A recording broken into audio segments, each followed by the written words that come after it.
GUPS പറമ്പ സ്കൂളിലെ കുട്ടികളാണ് നമ്മുടെ കൂടെ ഉള്ളത്. തിരുവാതിര കളി കഴിഞ്ഞിട്ടാണ് നിൽക്കുന്നത്. നമുക്ക് അവരുടെ വിശേഷങ്ങൾ ചോദിക്കാം.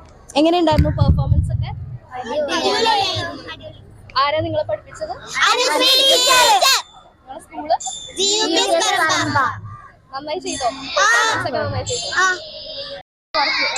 ഞാൻ സ്പ്രിങ്സ് ഇന്റർനാഷണൽ സ്കൂൾ അവിടെ വർക്ക് ചെയ്യാണ്. ഡാൻസ് ടീച്ചറായിട്ട് വർക്ക് ചെയ്യാണ്. കുട്ടികളുടെ പെർഫോമൻസ് ഒക്കെ നന്നായി ചെയ്തു, കുഴപ്പമൊന്നുമില്ല, നന്നായി ചെയ്തു. ഇത് ഏതെങ്കിലും സ്പെസിഫിക് ആയിട്ട് അങ്ങനെ അതിനൊന്നുമില്ല. നിലമ്പൂർ സബ്ബിന്ന് നമുക്ക് ഫസ്റ്റ് കിട്ടി പോകുന്ന ഐറ്റം തന്നെയാണ്. എല്ലാ ട്രഡീഷണൽ തിരുവാതിര പോലെ തന്നെയാണ്. കുമ്മി എല്ലാം ഉൾപ്പെടുത്തി തിരുവാതിര തന്നെയാണ്. 2 മാസത്തെ പ്രാക്ടീസാണ് കുട്ടികളുടെ.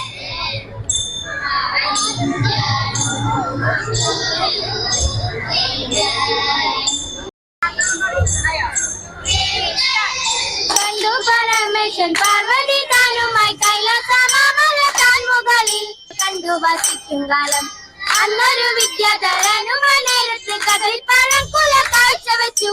കടൽപ്പാടം കണ്ടിട്ടുണ്ണികൾ എല്ലാരും തമ്മിൽ പറഞ്ഞു പിണങ്ങും നേരം അവർക്കു പാടം എന്നതു കേട്ടുടൻ വേലായുധന്മായി ഏറി നടകൊണ്ടു വേദമോടെ മൂഷിക വാഹനം വ്യക്തമടിയാതെ അച്ഛനെ ചെന്നു വലത്തു വെച്ചു. കടൽപ്പാടം ചെന്നെടുക്കുന്ന നേരത്ത് കൂടെ പിടിച്ചത് വേലായു.